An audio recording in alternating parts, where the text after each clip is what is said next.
لله نحمده ونستعينه ونستغفره ونؤمن به ونتوكل عليه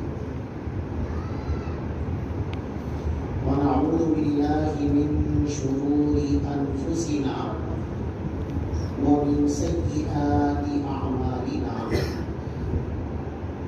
من يهده الله فلا مضل له ومن يضلله فلا هادي له ونشهد أن لا إله إلا الله وحده لا شريك له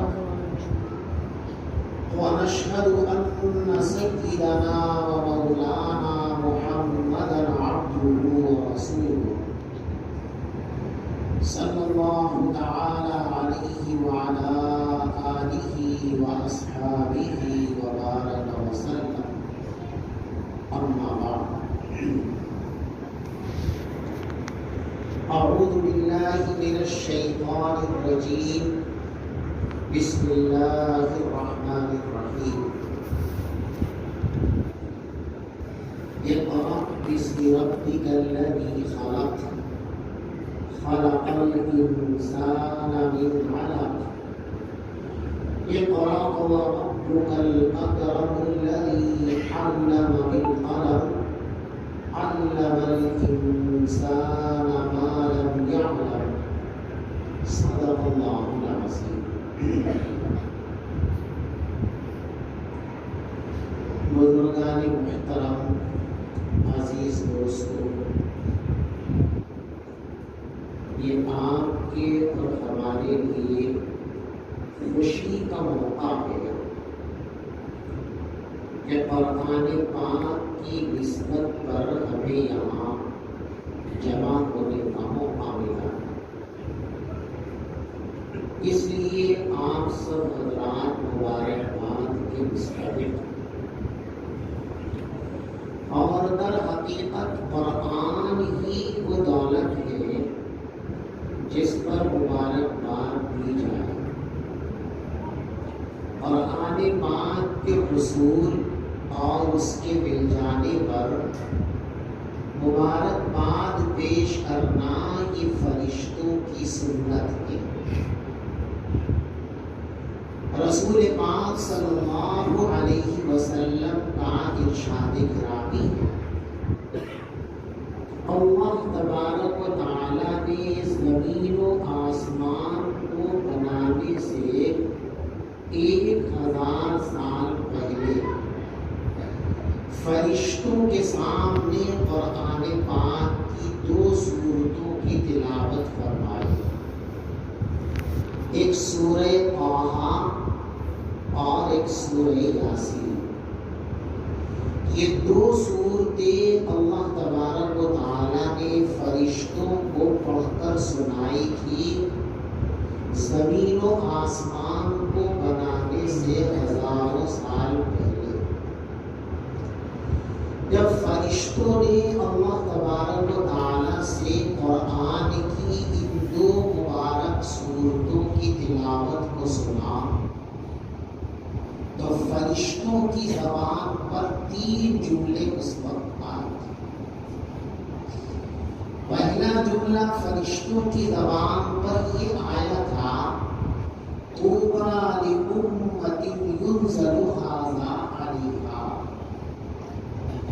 اس امت کے لیے بشارت اور خوشخبری ہے، ہم اس امت کو مبارکباد پیش کرتے ہیں جس امت پر یہ قرآن اتارا جائے گا، جس امت کو یہ قرآن بخشا جائے گا۔ اور دوسرا جملہ فرشتوں کی زبان پر یہ تھا، طوبیٰ لأجواف تحمل ھذا، ان سینوں کے لیے خوشخبری ہے، بشارت ہے، ہم ان کو مبارکباد پیش کرتے ہیں جن سینوں کے ذریعے قرآن پاک کو سنبھالا جائے گا اور قرآن پاک کی حفاظت کی جائے گی۔ قرآن پاک کے حاملین اور اس کو سنبھالنے والے ہیں حفاظ قراء، علماء، محدثین، فقہاء، مفسرین، یہ سب قرآن کے حاملین ہیں، قرآن کو سنبھالنے والے۔ ان کو مبارکباد پیش کی فرشتوں نے۔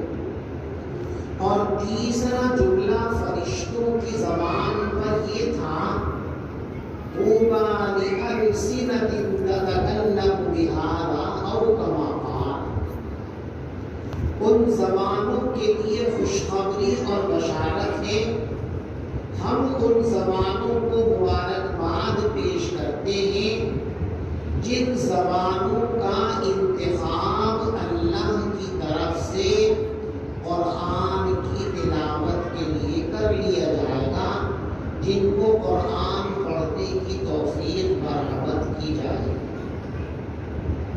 دیکھو، قرآن کا پڑھنا، قرآن کا پڑھانا، قرآن کی خدمت کرنا،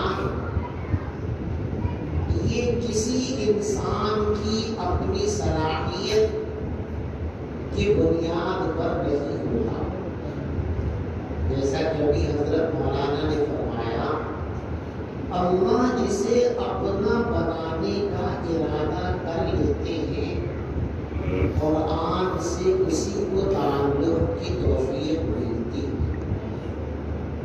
یعنی جب تک اللہ کسی دل کو منتخب نہیں کر لیتے، اس کو چن نہیں لیتے، تب تک اس دل کے اندر قرآن آ جائے اس کا امکان ہی نہیں۔ دنیا میں سب سے پہلے جو قرآن کا مسکن اور مورد ہے وہ ہے نبی پاک صلی اللہ علیہ وسلم کا قلب مبارک۔ سب سے پہلے دنیا میں قرآن آپ کے قلب مبارک پر آیا ہے، لیکن کب آیا ہے دوست معلوم ہے؟ پہلے اللہ تبارک و تعالی نے تمام انسانوں کے قلوب کو جانچا اور پرکھا، اور جب ساری دنیائے انسانیت کے قلوب میں سب سے اچھا اور سچا دل نبی پاک علیہ السلام کا پایا گیا، تو اللہ نے اس دل کو منتخب کیا، پھر اس کے اندر قرآن اتار دیا۔ چنانچہ حدیث پاک کی مشہور کتاب ہے مسند احمد، یہ انہی حضرت کی تصنیف ہے جن کا قصہ ابھی حضرت نے آپ کو سنایا کہ انہوں نے ایک شب میں ایک آیت سے 100 مسئلوں کا استنباط کیا تھا۔ انہی بزرگ نے حدیث کا ایک مجموعہ تیار کیا تھا جو 9 جلدوں پر مشتمل چھپا ہوا ہے، مسند امام احمد ابن حنبل علیہ الرحمہ۔ اس کتاب کے اندر یہ حدیث کی روایت ہے، حضرت عبداللہ ابن مسعود رضی اللہ تعالی عنہ فرماتے ہیں، ان اللہ نظر الی قلوب العباد، اللہ تبارک و تعالی نے تمام انسانوں کے دلوں پر نظر ڈالی، فوجد خیر القلوب قلب محمد صلی اللہ علیہ وسلم، تو اللہ نے سب سے زیادہ بہترین جو دل پایا وہ نبی پاک صلی اللہ علیہ وسلم کا قلب اطہر تھا۔ فابتعثہ، جب اللہ نے آپ کا دل پسند کر لیا اور چن لیا تو آپ کو اپنا نبی بنانے کا فیصلہ فرما دیا، جس کے نتیجے میں قرآن آپ کے قلب مبارک پر اتار دیا گیا۔ تو اللہ کے رسول صلی اللہ علیہ وسلم کے قلب مبارک میں قرآن آیا ہے، اللہ تبارک و تعالیٰ کی طرف سے انتخاب ہو جانے کے بعد۔ اس کے بعد سب سے پہلے قرآن آیا حضرات صحابہ کرام کے قلوب مبارکہ میں، وہاں بھی یوں ہی نہیں آ گیا، وہاں بھی پہلے انتخاب ہوا. اسی روایت میں آگے حضرت فرماتے ہیں ثم نظر الى قلوب العباد، قلب نبوت کو منتخب کر لینے کے بعد اللہ نے دوبارہ پھر نظر انتخاب ڈالی تمام انسانیت کے قلوب پر.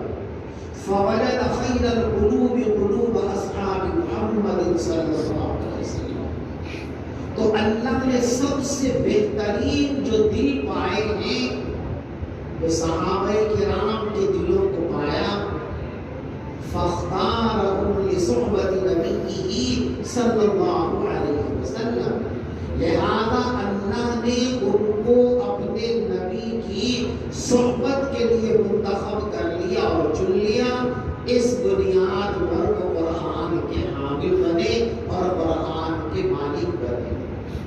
تو قرآن یہ اللہ کی طرف سے کسی بندے کو چاہنے کے بعد ہی اس کو ملتا ہے. اس سے پہلے کسی کو قرآن نہیں مل سکتا. اس لیے قرآن کا مل جانا یہ سب سے بڑی سعادت اور سب سے بڑی دولت ہے. اس لیے اس پر مبارکباد پیش کرنی چاہیے اور اس پر لوگوں کو اللہ کا شکر گزار ہونا چاہیے اور اس کے سامنے سجدہ ریز ہونا چاہیے کہ اللہ تبارک و تعالیٰ نے اپنی سب سے بڑی نعمت اور سب سے بڑی دولت ہمیں عطا فرمائی. اور دوسری بات میرے بھائی یہ ہے کہ قرآن ملا ہے تو قرآن کا ہمارے اوپر حق بھی ہے.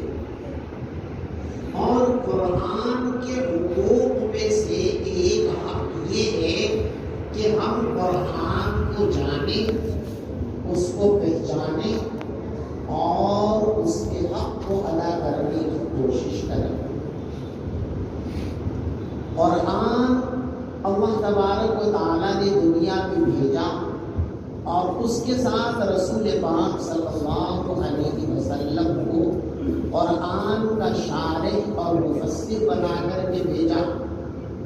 تو آپ ذرا غور کریں اللہ نے قرآن کو شروع کہاں سے کیا. دوسرے لفظوں میں آپ یوں کہیے کہ ہمیں یہ سوچنا چاہیے کہ اللہ تبارک و تعالیٰ نے اسلام کی ابتدا کہاں سے کی. اسلام کی بنیاد ہے 5 چیزیں.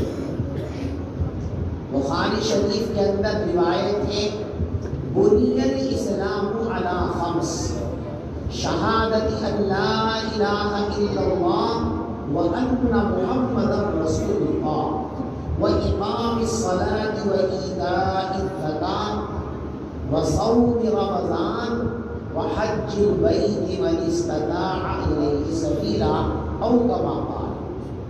نبی پاک علیہ السلام نے ارشاد فرمایا کہ اسلام کی بنیاد 5 چیزوں پر ہے.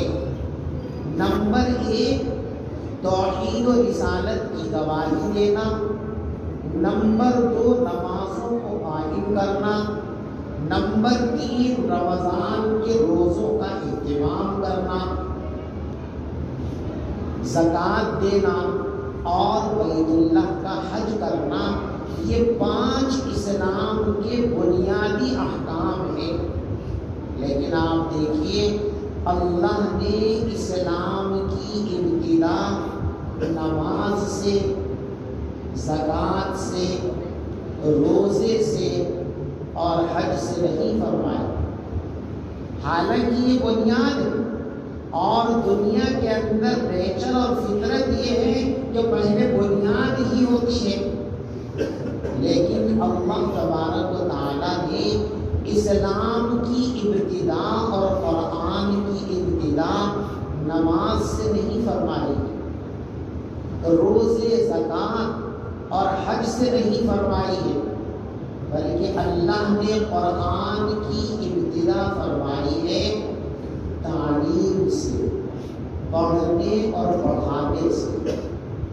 جب نبی پاک صلی اللہ علیہ وسلم کی نبوت کے اعلان کا وقت آیا تو اللہ نے آپ کے دل میں ایک شوق پیدا کیا کہ خلوت ہو، تنہائی ہو اور اللہ کا تصور ہو۔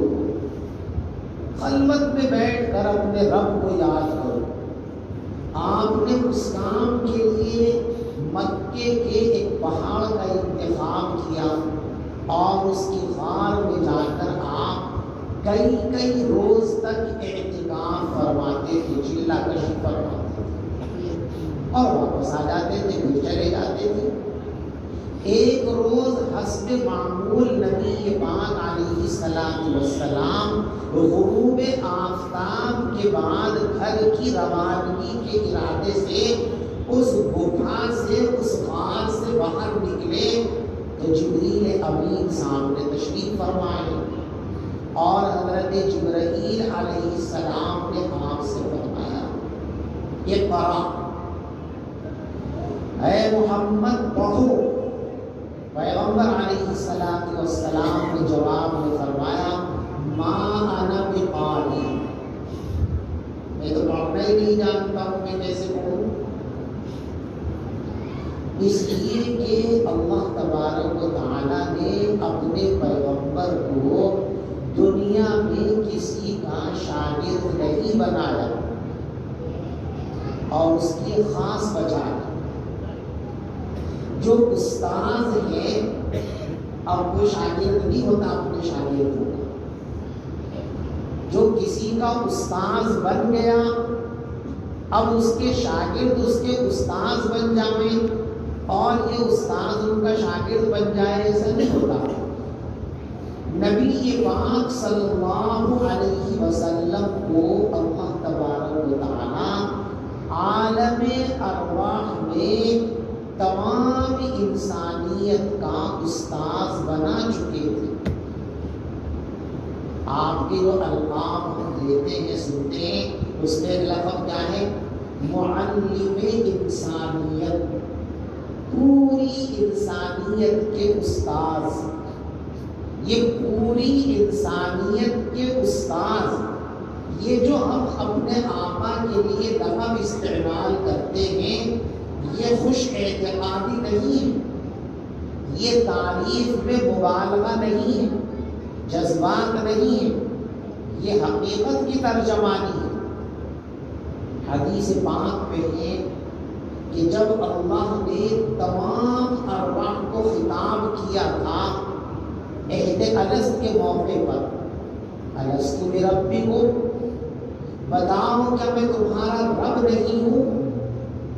تو تمام روحیں اس وقت لاجواب تھی کہ کیا جواب اس کا دے۔ سب سے پہلے روح محمد صلی اللہ علیہ وسلم نے عالم ارواح کے اندر کہا تھا، بلا، ہاں ہمارے پروردگار، کیوں نہیں، آپ ہی ہمارے رب ہیں۔ جب روح محمدی صلی اللہ علیہ وسلم نے یہ کہہ دیا تو آپ سے یہ سن کر پوری انسانی ارواح نے یہ جواب دیا، بلا بلا بلا، ہاں ہاں ہاں ہاں۔ تو ربوبیت کے اقرار کی تعلیم سب سے پہلے روح محمد صلی اللہ علیہ وسلم نے ارواح انسانیت کو دی، تو آپ ساری انسانیت کے استاذ بن گئے۔ اب اگر آپ کو کسی کا شاگرد مکے کے اندر بنایا جاتا بچپن میں تو قلب موضوع ہو جاتا، الٹ جاتا مسئلہ۔ اس لیے آپ کو کسی کا شاگرد نہیں بنایا گیا، کسی کو آپ کا استاذ نہیں بنایا گیا، آپ کو امی رکھا گیا اس وقت تک۔ اس لیے آپ نے فرمایا، ما انا بقاری، میں تو پڑھا ہوا نہیں ہوں، میں کیسے پڑھوں؟ فرماتے ہیں کہ جبریل امین نے مجھ کو سینے سے لگا کر اتنی زور سے کھینچا کہ میری جان پر بھر گئی، ایسا لگتا تھا کہ جان نکل جائے گی۔ 3 مرتبہ اسی طریقے سے کھینچا اور چھوڑا، اور پھر چوتھی مرتبہ آپ کو وحی سنائی اقرأ باسم ربک الذی خلق، اے محمد صلی اللہ علیہ وسلم آپ اپنے اس رب کا نام لے کر پڑھنا شروع کیجئے جس نے آپ کو پیدا کیا۔ تو آپ قرآن والے ہیں، ہم قرآن والے ہیں، لیکن بدقسمتی یہ ہے کہ آج ہم نے قرآن کے سب سے پہلے پیغام کو بھلا دیا۔ جس قوم کا دنیا میں سب سے زیادہ علم کے ساتھ ناتا اور رشتہ ہے، آج وہی قوم سب سے زیادہ علم سے بیگانہ۔ ساری دنیا کو اللہ نے علم دیا، پہلی امتوں کو بھی علم دیا، لیکن علم سے جو رشتہ اللہ نے اس امت کا بنایا ہے وہ کسی اور امت کا نہیں۔ دیکھیے نبی پاک علیہ الصلوۃ والسلام نے لوگوں کے سامنے اپنا تعارف کرایا، اپنا ٹائٹل پیش کیا، تو کیا فرمایا؟ میں بہت بڑا نمازی ہوں یہ نہیں فرمایا، میں بہت بڑا ذاکر ہوں یہ بھی نہیں فرمایا، حالانکہ دنیا میں آپ سے بڑا ذاکر کوئی ہوا ہی نہیں۔ حضرت عائشہ صدیقہ رضی اللہ تعالی عنہا فرماتی ہے کہ ہر آن ہر گھڑی نبی پاک علیہ الصلوۃ والسلام اپنے اللہ کا ذکر فرماتے رہتے تھے، لیکن نبی علیہ الصلوۃ والسلام نے لوگوں کے سامنے اپنا یوں تعارف نہیں کرایا، انا ذاکر ذکرا کثیرا، کہ میں دنیا کا سب سے بڑا ذاکر ہوں، یہ نہیں فرمایا۔ آپ سے زیادہ بہتر اور زیادہ نماز پڑھنے والا دنیا میں کوئی نہیں آیا، لیکن آپ نے یہ نہیں فرمایا انا مصلی انا مقیم الصلاۃ، یہ نہیں فرمایا۔ کیا فرمایا؟ انما انا بعثت معلما او کما قال، اے لوگوں مجھے پہچان لو، مجھے دیکھ لو، مجھے سمجھ لو، میں کون ہوں؟ بعثت معلما، مجھے اللہ تبارک و تعالیٰ نے دنیا میں علم بانٹنے والا، علم تقسیم کرنے والا، لوگوں کو پڑھانے والا، اور اپنی زبان میں ترجمہ کریں تو یوں کہہ سکتے ہیں کہ اللہ نے مجھے استاذ بنا کر کے بھیجا ہے۔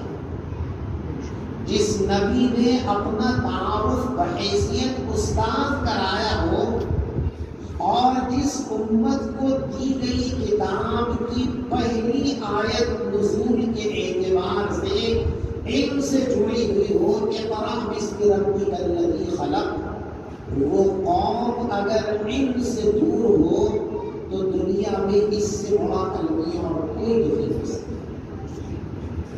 آج مسلمان تعلیم کے میدان میں سب سے زیادہ پیچھے ہیں، اپنے بھی اس بات کو کہہ رہے ہیں، برائے بھی اس بات کو کہہ رہے ہیں کہ مسلمان تعلیم میں سب سے پیچھے ہیں، زیرو کی حد تک پہنچنے والے ہیں، لیکن ہم ہیں کہ ہماری نیند غفلت کی ٹوٹنے کے لیے تیار نہیں ہے، ہم ہوش میں آنے کے لیے تیار نہیں ہیں، ہم اسی خام غفلت کے اندر پڑے ہوئے ہیں۔ ہمارے یہاں آج بھی بے حسی کا عالم یہ ہے کہ ہمارے 8 سال 10 سال کی عمر کے معصوم بچے ہوٹلوں پر جھوٹی پلیٹیں دھو رہے ہیں، چائے کے کپ دھو رہے ہیں، سبزیوں کے ٹھیلے گھسیٹ رہے ہیں، مٹی کی پلیاں اٹھا رہے ہیں، اور ہماری بے حسی کہ ہم چند ٹکوں کی خاطر اپنی اولاد کو، ان کے مستقبل کو اپنے ہاتھوں سے قتل کرتے ہیں۔ آپ سمجھتے ہیں کہ دنیا آپ کی دشمن ہی نہیں، آپ ہی اپنی نسل کے قاتل ہیں۔ مکے والے اپنی بیٹیوں کو قتل کرتے تھے، آج کا مسلمان ان سے بڑا وحشی ہے، معاف کیجیے۔ ان سے بڑا ظالم ہے، اس لیے کہ انہوں نے ان کے جسم کو ختم کیا، قصہ تمام ہو گیا، اور ہم اپنی نسلوں کی روح کو قتل کر کے ان کے گلے میں جہالت کا پلانہ ڈال کر روز ان کی عزت نفس کا قتل کرتے ہیں، ان کی جو ہے خودی کا قتل کرتے ہیں، ان کے احساس کا قتل کرتے ہیں، ان کی عزت کا قتل کرتے ہیں۔ ہم بڑے ظالم ہیں کہ وہ بڑے ظالم ہیں جن کے قصوں کو ہم بڑی نفرت کے ساتھ سناتے نا، اور وہ کا اتنا برا حال تھا کہ وہ اپنی بیٹیوں کو قتل کر دیتے تھے۔ یہ کہتے وقت یہ بھی سوچا کرو کہ تم ان سے بڑے ظالم اور قاتل ہو کہ تم اپنی اولادوں کے مستقبل کو قتل کر رہے ہو، ان کی روحوں کو قتل کر رہے ہو۔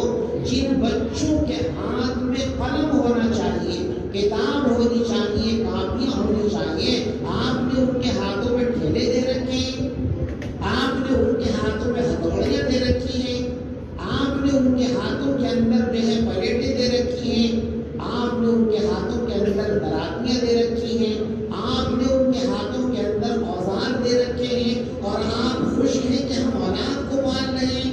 تم پال نہیں رہے ہو، تم ان کے مستقبل کو الٹی چھری سے ذبح کر رہے ہو۔ آج مسلمان خود اپنی نسلوں کا قاتل بنا ہوا ہے، اپنی اولادوں کی روحوں کو قتل کر رہے ہو، ان کو علم سے بے بہرا کر رہے ہو۔ آپ اپنی اولاد کو سب کچھ دے دو، لیکن اگر آپ نے ان کو تعلیم نہیں دی تو آپ نے کچھ نہیں دیا۔ آپ دکان دے، مکان دے، جائیداد دے، فیکٹریاں دے، اسلام ان چیزوں سے منع نہیں کرتا۔ اسلام خوشحالی کو منع نہیں کرتا۔ خون کمائیے، خون کمائیے، اپنی اولادوں کو خود کفیل بنائیے، بیکاری مت بنائیے۔ آقا نے صاف صاف اس سے منع کیا۔ بخاری اور مسلم کے اندر روایت ہے، نبی پاک علیہ السلام نے ارشاد فرمایا، انک ان تذر ورثتک اغنیاء خیر من ان تذرهم عالة یتکففون الناس۔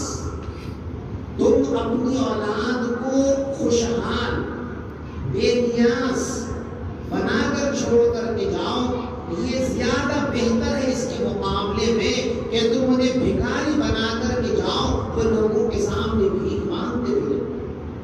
آپ کو رسول اللہ صلی اللہ علیہ وسلم بھکاری بنانے کی تعلیم نہیں دے گئے تھے، آپ کو سخاوت کی تعلیم دے کر گئے تھے۔ آپ نے فرمایا تھا، الید العلیٰ خیر من الید السفلیٰ، اوپر والا ہاتھ نیچے والے ہاتھ سے بہتر ہوتا ہے۔ دینے والے اچھے ہوتے ہیں لینے والوں کے مقابلے میں، لیکن مسلمانوں نے آج بھیک کو اپنی علامت اور پہچان بنا لیا ہے۔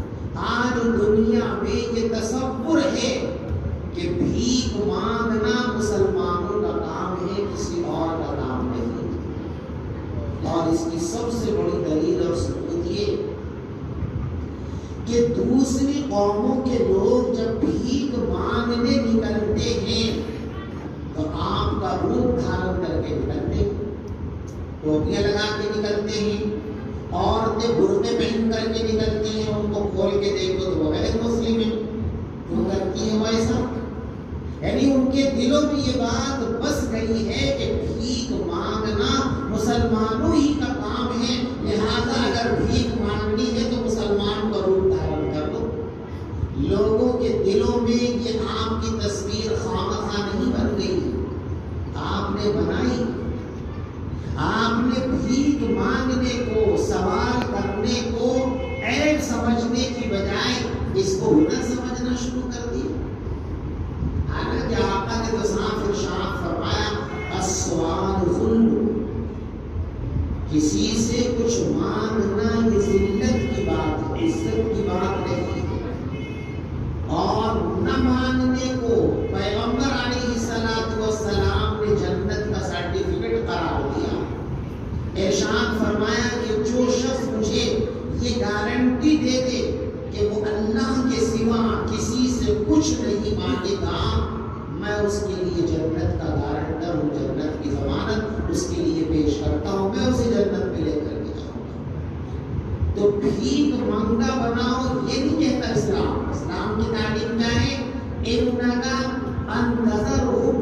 انتظر ورثتک اغنیاء، تم اپنی اولادوں کو، نسلوں کو خود کفیل اور خوشحال بنا کر کے جاؤ، یہ زیادہ بہتر ہے ان کو بھیک منگا بنانے کے مقابلے۔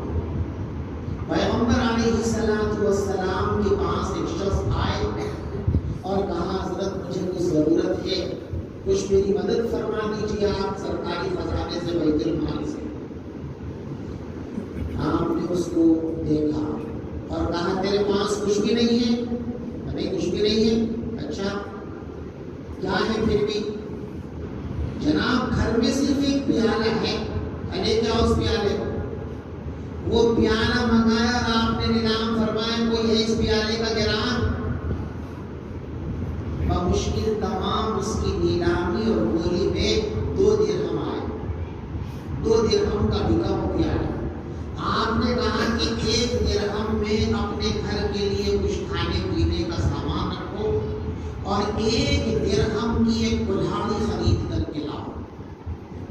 وہ لائے کلہاڑی خرید کے، آپ نے اپنے ہاتھ سے اس کے اندر ڈنڈا جستا بھگویا اور وہ کلہاڑی اس کے ہاتھ میں دی اور کہا 15 دن سے پہلے اگر یہاں آ گیا تو تیری خیر نہیں، جنگل جاؤ، لکڑی کاٹ کے لاؤ اور بیچو، لاؤ اور بیچو، لاؤ اور بیچو۔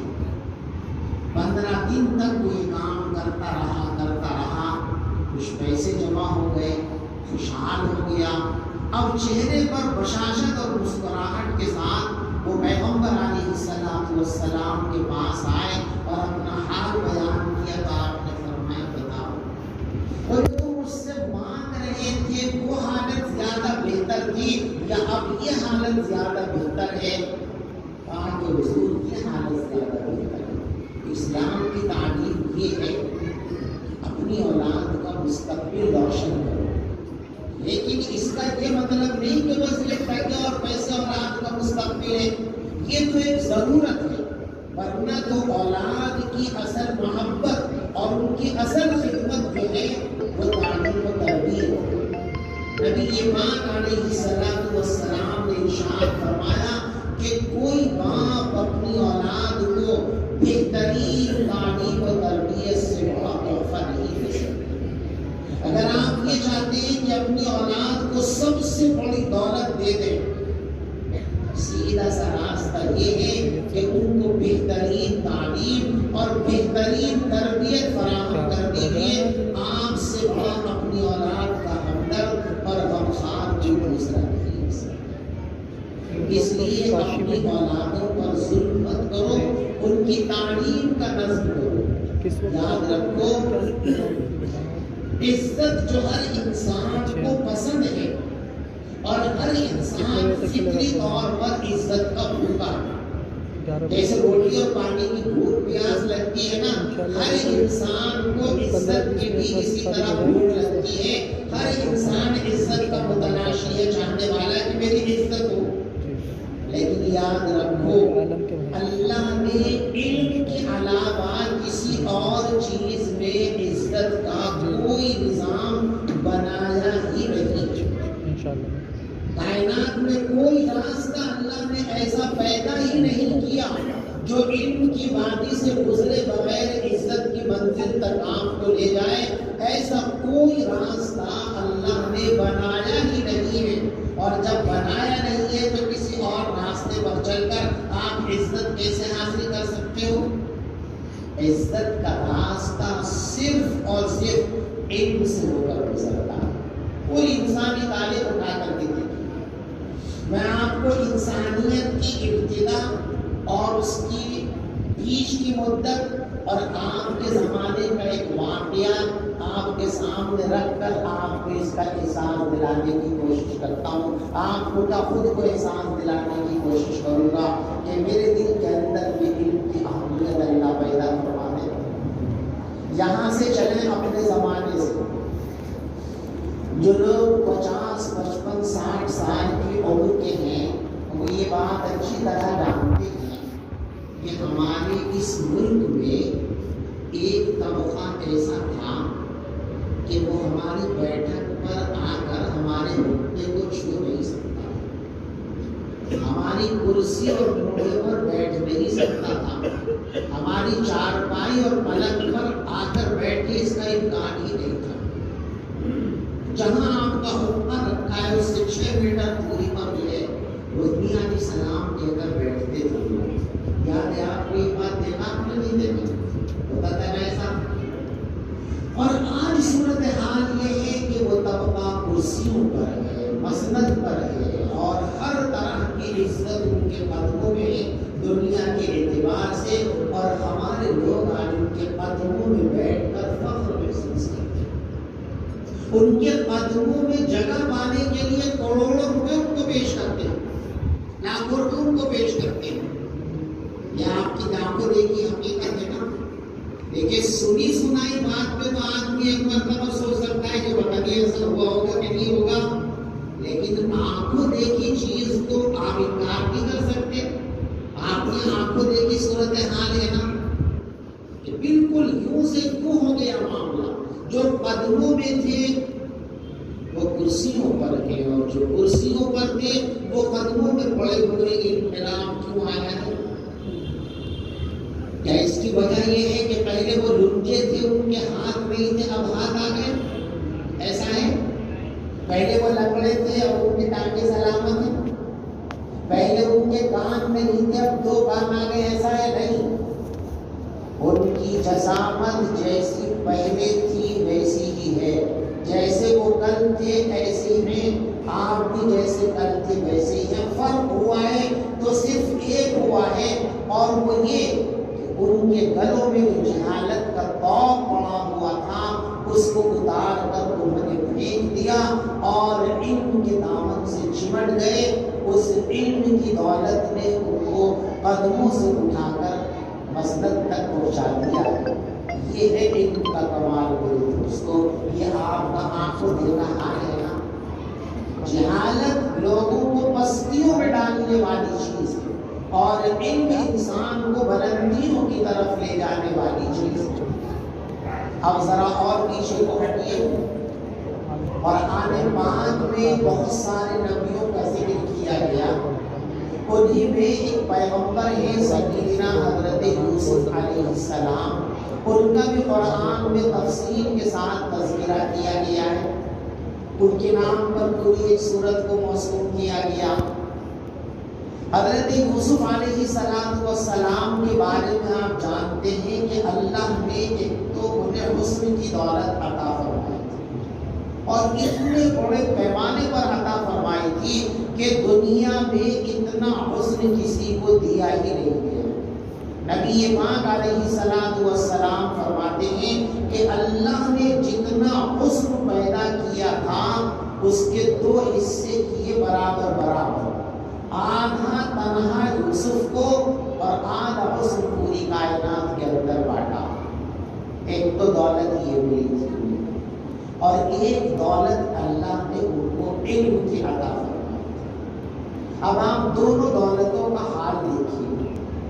حسن بے پناہ ملا، لیکن اس نے یوسف علیہ السلام کو کیا دیا؟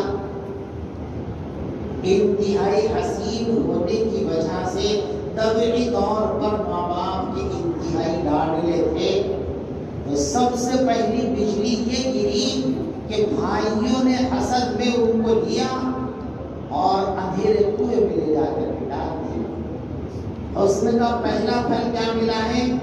ماں کی شفقت کی گود سے محروم کر کے کنویں میں، اور پھر کنویں سے قافلے نے نکالا تو مصر میں لے جا کر بیچ ڈالا۔ یعنی آزادی جو انسانیت کی سب سے بڑی دولت تھی وہ چھن کر کے غلامی مل گئی، اور پھر جوانی کی تحریض کو پار کیا تو شرارتیں ہوئی، اور شرارتوں کی بنیاد پر ان کو جیل کی سلاخوں کے اندر ڈال دیا گیا۔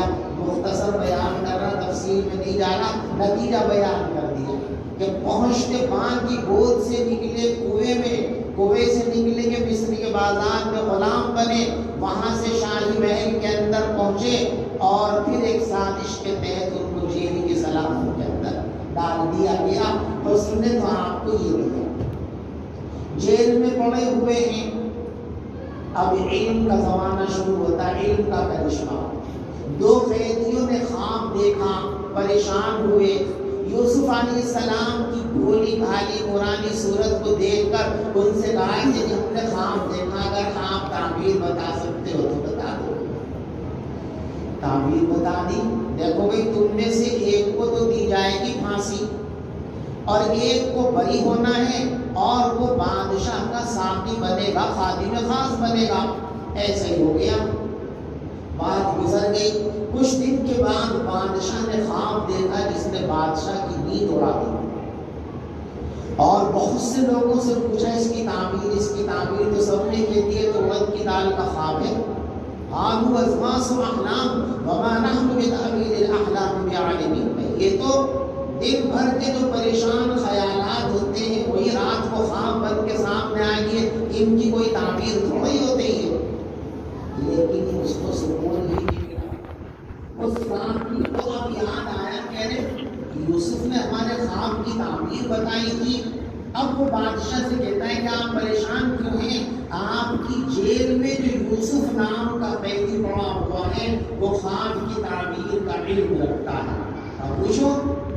اب پوچھا تو حضرت یوسف علیہ السلام نے خواب کی تعبیر بھی بیان فرمائی اور اس خواب میں جس مصیبت کی طرف اشارہ کیا گیا تھا اس مصیبت کا حل اور علاج بھی تجویز فرما دیا. نتیجہ یہ ہوا کہ ان کو جیل سے رہائی ہوئی. اب علم کا کام دیکھیے. پہلا کام، علم نے یوسف کو جیل کی سلاخوں سے نکال کر باہر کی آزادی کی ہوا دیا. اس کے بعد یوسف علیہ السلام نے بادشاہ کو اپنی خدمات پیش کی.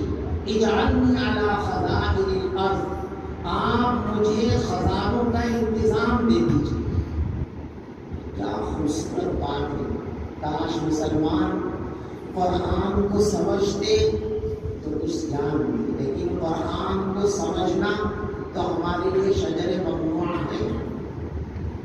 ہماری مسجدوں میں سارے کام ہو سکتے ہیں، غیبتیں ہم کر سکتے ہیں مسجدوں میں بیٹھ کے، ٹھٹے اور مذاقیں ہم کر سکتے ہیں، لیکن مسجد میں قرآن کی تفسیر نہیں ہو سکتی.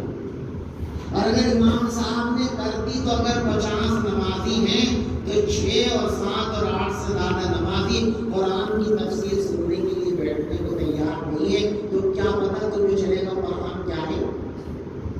اگر قرآن پڑھتے اور سمجھتے تو تمہیں پتہ ہوتا کہ قرآن تو قدم قدم پر تمہارے آنکھیں کھولنے کے لیے آیا. کیا خوبصورت بات کہی یوسف علیہ السلام نے. کاش ہماری قوم سمجھ لے اس بات. کہا اجعلنی علی خزائن الارض. حضرت بادشاہ سلامت، آپ مجھے خزانوں کا انتظام دے دیجیے. کیوں دے دیں گے؟ یوسف علیہ السلام یہ بھی کہہ سکتے تھے دیکھو جی میں نبی، میرا ابا نبی، دادا نبی، پردادا نبی. یہ نسبت سوائے یوسف کے دنیا میں کسی کو حاصل نہیں ہے. کوئی پیغمبر ایسا نہیں گزرا کہ وہ خود بھی پیغمبر ہو، باپ بھی، دادا بھی، پردادا بھی. یہ تنہا یوسف علیہ السلام کی خصوصیت. خود پیغمبر ہیں، ان کے ابا یعقوب پیغمبر ہیں، یعقوب کے ابا اسحاق پیغمبر ہیں اور اسحاق کے ابا حضرت ابراہیم علیہ السلام پیغمبر ہیں. 4 پشتوں میں نبوت ہے. لیکن یہ نہیں کہا کہ دیکھیے صاحب میں نبی کا بیٹا، نبی کا پوتا، نبی کا پڑپوتا، اس لیے مجھے بنا دو پردھان جی. نہیں، نسب آپ کو ترقی نہیں دے سکتا. آقا نے صاف صاف ارشاد فرما دیا من بطأ به عمله لم يسرع به نسبه او کما قال. جس کے اعمال نے کسی کو پچھاڑ دیا اس کے خاندانی شرافت اس کو آگے نہیں بڑھا سکتی. خاندانی شرافتوں کی بنیاد پر عزت نہیں. عزت ملے گی کہاں سے؟ علم سے. فرمایا انی حفیظ علیم. آپ مجھے یہ نظام اس لیے دیجیے کہ میرے پاس علم کی صفت موجود ہے. یہ کہہ کر ہمیں اور آپ کو ساری دنیا کو سبق دیا کہ ترقی کا زینہ علم ہے. اگر کچھ پانا چاہتے ہو تو علم کے راستے ہی سے پا سکتے ہو. علم سے ناطا توڑ کر ذلتوں اور محرومیوں کے سوا کچھ بھی نہیں پا سکتے ہو. فرمایا انی حفیظ علیم، آپ مجھے اس لیے خزانوں کا انتظام دے دیجئے کہ میں علم رکھتا ہوں اور اپنے اندر صفت امانت رکھتا ہوں. چنانچہ ان کو وزیر خزانہ بنا دیا گیا.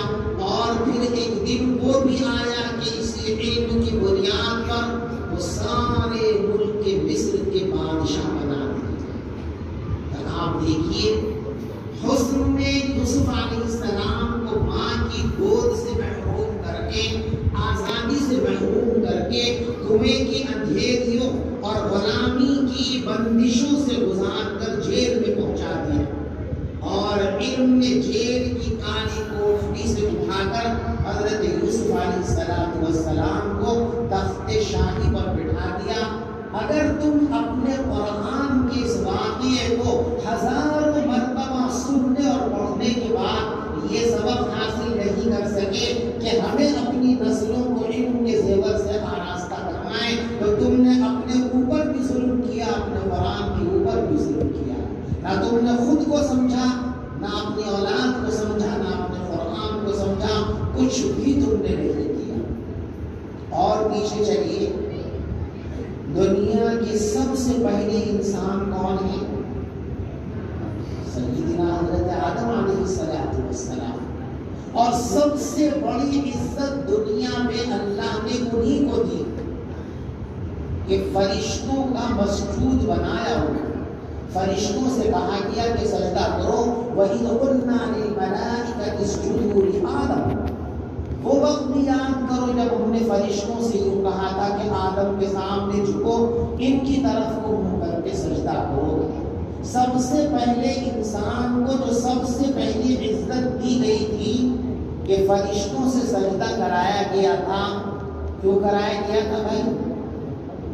سجدے کا حقدار جو یوسف، جو حضرت آدم علیہ السلام کو اور خلافت کا حقدار قرار دیا گیا تھا، کس بنیاد پر؟ علم کی بنیاد. دیکھو حضرت آدم علیہ السلام کے سر پر خلافت کا تاج رکھا. آدم کے پاس ایک ایسی خصوصیت موجود تھی علم کے علاوہ کہ جو دنیا میں کسی نبی کو، کسی پیغمبر کو، کسی انسان کو حاصل نہیں. وہ تنہا حضرت آدم علیہ السلام کو حاصل ہے. جانتے ہو کیا ہے؟ نہیں جانتے. ساری دنیا کے انسان جو ہے وہ تواتر کے راستے سے آئے ہیں، ماں باپ کے ذریعے دنیا میں آئے. نبی پاک علیہ السلام بھی اسی طرح تشریف لائے ہیں، لیکن آدم ایسے نہیں آئے تھے. اللہ کیا فرماتے ہیں؟ خلقتم یدیا. آدم کو ہم نے اپنے ہاتھ سے پیدا کیا.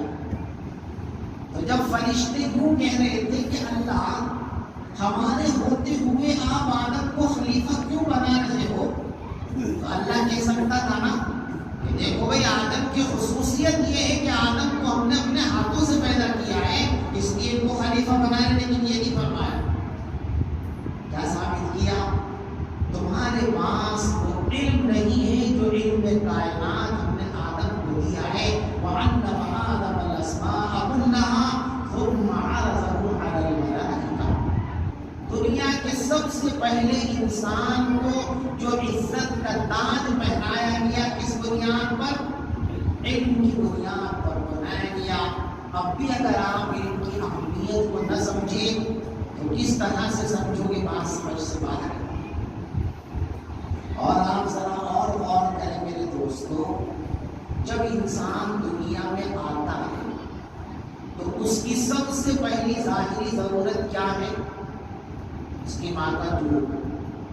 بچے کو پیٹ سے باہر آتے ہی ماں کا دودھ چاہیے، اسی میں اس کی زندگی منحصر ہے. جن بچوں کو یہ دودھ نہیں ملتا ان کی صحت کا نظام لمبی مدت تک لائن میں نہیں آ پاتا. انتہائی بنیادی ضرورت ہے نا. لیکن دودھ اللہ میاں کب پیدا کرتے ہیں؟ پیدا ہونے سے پہلے.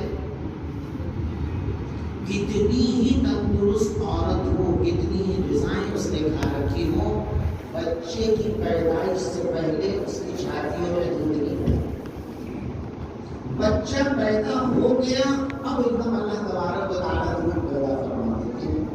تو دودھ کب آتا ہے؟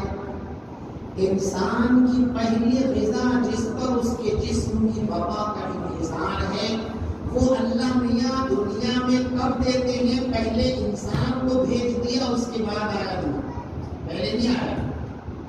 اور انسان کو علم کی ضرورت تھی، علم کا انتظام اللہ پیدا ہونے کے بعد نہیں فرماتے، علم کا انتظام ہر انسان کے لیے اس کے پیدا ہونے سے پہلے کرتے ہیں۔ وَاللَّهُ أَخْرَجَكُم مِّن بُطُونِ أُمَّهَاتِكُمْ لَا تَعْلَمُونَ شَيْئًا وَجَعَلَ لَكُمُ السَّمْعَ وَالْأَبْصَارَ وَالْأَفْئِدَةَ۔ اے لوگو، اللہ نے تم کو تمہاری ماؤں کے پیٹ سے اس حال میں نکالا کہ تم بالفعل کچھ نہیں جانتے تھے، لیکن جاننے کی صلاحیت، علم کا انتظام اور علم کے اسباب اللہ ماں کے پیٹ میں تمہیں دے چکا تھا۔ کیسے؟ اللہ نے تمہارے کان تمہاری ماں کے پیٹ ہی میں بنا کر تیار کر دیے تھے، جن کے ذریعے دنیا میں تمہیں علم حاصل کرنا ہے۔ والابصار، یہ آنکھیں جو علم کا ذریعہ ہیں، یہ اللہ نے ماں کے پیٹ میں بنانے کے بعد مکمل تیار کرنے کے بعد تب باہر بھیجا ہے۔ جب تک یہ تیاریاں نہیں ہو گئی تب تک نہیں بھیجا باہر آپ کو۔ والافئدہ، تمہارا دل، تمہارا دماغ، یہ سارا سسٹم جب بالکل چالو ہو گیا، صحیح ہو گیا، کام کرنے کے لائق ہو گیا، تب آپ کو دنیا کے اندر اتارا گیا۔ تو غذا اللہ پیدائش کے بعد میں اتارتے ہیں، اور انسان کے علم کی ضرورتوں کا انتظام اللہ تبارک و تعالیٰ انسان کے دنیا میں آنے سے پہلے، پیدا ہونے سے پہلے پیدا فرما دیتے ہیں۔ یہ پیغام آپ کو سمجھ میں نہیں آیا کہ اللہ کی نگاہ میں آپ کے لیے، آپ کے کھانے پینے، رہنے، سونے، تمام ضرورتوں سے زیادہ ضروری آپ کے لیے علم کی دولت ہے، علم کی نعمت ہے۔ علم کے بغیر انسان اور غیر انسان میں کوئی فرق نمایاں طور پر نہیں ہو سکتا۔ علم کے علاوہ جو کچھ بھی انسان کرتا ہے وہ کسی نہ کسی درجے میں ہر حیوان کرتا ہے۔ کھانا، پینا، سونا، مکان بنانا، علاج کرنا، سارے جانور یہ کام کرتے ہیں۔ جانور مکان بناتے کہ نہیں بناتے؟ ان کے جو گھونسلے ہیں اور بل ہیں وہ ان کے مکان ہیں نا۔ ڈاکٹری بھی کرتے ہیں۔ حکیم الاسلام حضرت مولانا قاری محمد طیب صاحب رحمۃ اللہ علیہ نے ایک واقعہ لکھا ہے، اپنی تقریر میں بیان فرمایا ہے کہ ایک علاقے کے اندر بندر بہت تھے، لوگ تنگ تھے، تو ایک صاحب نے ان کا علاج کرنے کے لیے زہر کی روٹیاں بنوا کر ٹوکرا بھر کے اور چھت پہ رکھ دی۔ بندروں کی چھٹی اس جھاڑی میں روزانہ تو روٹیاں چھپا کے رکھیں، آپ ٹوکرا بھر کے رکھی، مہمانداری کی جاری تو کچھ نہ کچھ دان میں کھانا ضرور ہے۔ کسی بندر نے وہ روٹی نہیں کھائی، سارے بندر چلے گئے۔ تھوڑی دیر میں وہ سارے بندروں کی ڈال اور ایک موٹا بندر ان کا گروپ سوائے روٹی سنگی، اور پھر وہ اشارے سے ان کو لے گیا واپس، اور جنگل سے پھر وہ ایک گھاس توڑ کر کے لائے سارے بندر۔ وہ گھاس کھاتے رہے، روٹی کھاتے رہے، گھاس کھاتے رہے، روٹی، ساری روٹیاں کھا کے ایک بندر نہیں بنا۔ یعنی ان کو یہ بات معلوم تھی کہ زہر کا کانٹ اس دوا کے اندر، اس گھاس کے اندر موجود ہے۔ کوئی کمال نہیں ہم کرتے ہیں، ہمارا کمال جو ہے وہ صرف اور صرف علم الہی، علم شریعت، علم الہی اور علم شریعت، یہی انسان کا بنیادی امتیازی وصف ہے جو انسان کو انسان بناتا ہے۔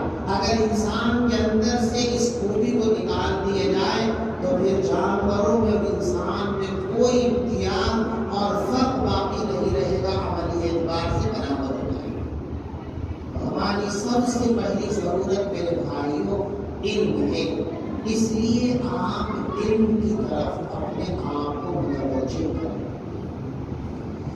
گھر گھر میں مکتب بناؤ، گھر گھر میں مکتب بناؤ، ایک ایک مسجد میں مکتب بناؤ، گلی گلی مکتب بناؤ۔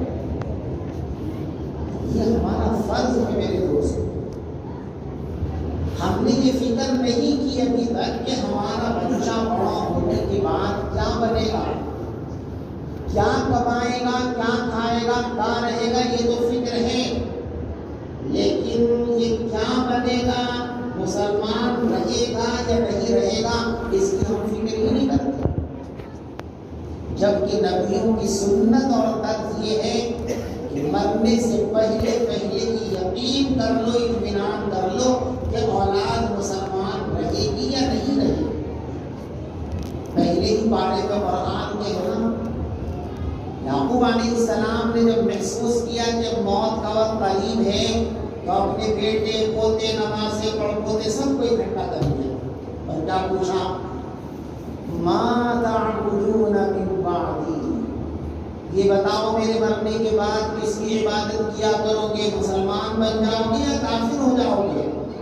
سب نے کہا نعبد الہک و الہ آبائک، آپ اور آپ کے آباء و اجداد جس رب کی عبادت کرتے رہے ہم بھی آپ کے مرنے کے بعد اسی رب کی عبادت میں لگے رہیں گے۔ جب یعقوب علیہ السلام کو اطمینان ہو گیا کہ میری نسل کے عقیدے محفوظ ہو گئے ہیں، ان کا دین محفوظ ہو گیا ہے، تب دنیا سے رفت سفر باندھا اور ہم اس کا خیال ہی نہیں کرتے۔ اس لیے مکاتب بناؤ، مدارس کو چلاؤ۔ اور ایک بات میں آج آپ کو اور خاص طور سے توجہ دلانا چاہتا ہوں اور بڑے درد کے ساتھ دلانا چاہتا ہوں، جب یہ ہمارا ملک آزاد ہوا تھا اس وقت مسلمانوں پر جو گفتار آ کر کے پڑی تھی وہ یہ تھی کہ دو طرفہ حملے کیے جا رہے تھے عقائد کے اعتبار سے، ایک یہاں کی مقامی آبادی کی طرف سے شدھی کرنا، گھر واپسی، اور ایک عیسائیوں کی مشن لگی ہوئی تھی کہ سب کو عیسائی بنا دیا۔ اس وقت ضرورت تھی کہ ہم مسلمانوں کو دین کا تعارف کرا دیں، ان کا تعارف کرا دیں کہ تم کون ہو۔